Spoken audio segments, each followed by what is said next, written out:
ये अमेरिका का national mall है जो कैपिटल हिल और वॉशिंगटन मॉन्यूमेंट के दरमियान का इलाका है। यहाँ सेनेटर को हजारों लोगों का मुतालबा था इंसाफ और वोटिंग राइट्स में इस्लाहात। ये लोग माशी मसावात और नस्ली बराबरी का तारीखी मुतालबा भी दोहरा रहे थे। वो मुतालबा जो 60 साल कबल इसी जगह शहरी हकूक के अलमबरदार मार्टिन लूथर किंग कर रहे थे। नेशनल मॉल पर 2.5 लाख लोगों के साथ वो नौकरियां और शहरी हकूक मांग रहे थे।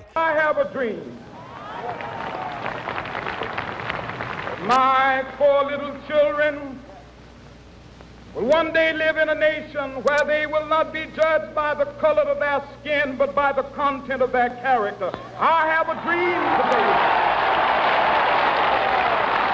अब 60 साल बाद एक बार फिर मुख्तलिफ तंजीमें बड़ी तादाद में कारकुनों को यहाँ लाएं। मुजाहिरे में स्याह फाम अमरीकी, हस्पानवी, यहूदी, LGBTQ, खवातीन और मजदूरों के हकूक पर आवाज उठाने वाली तंजीमों ने हिस्सा लिया। आइए सुनते हैं कि मार्च में शामिल लोग क्या कहते हैं। I wasn't born when Dr. King first originally did this march, but I think history repeats itself, and we're still not at the place that we need to be as a country, right? So the goal is to demand voting rights for all. Racism, it is now no longer above. It is, I mean, some of it is above, but it's these systems from the 60s that still show up in 2023. There's still a need for affirmative action because you can look at an application and tell that someone is black just by their poverty, like where they're located, because there's things like redlining. That student debt be canceled.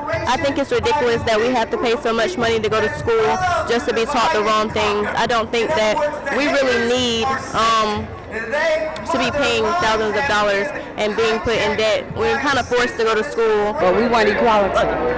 For 60 years, under Dr. Martin Luther King, we fought so hard through that time, and we're not about to stand by and let that be undone. King junior 7 ने इसी दिन की मुनासबत से कुछ दिन कबल associated press के साथ एक इंटरव्यू में कहा था, जब तक इंसाफ पानी की तरह नहीं बहता, हम मुतमईन नहीं होंगे।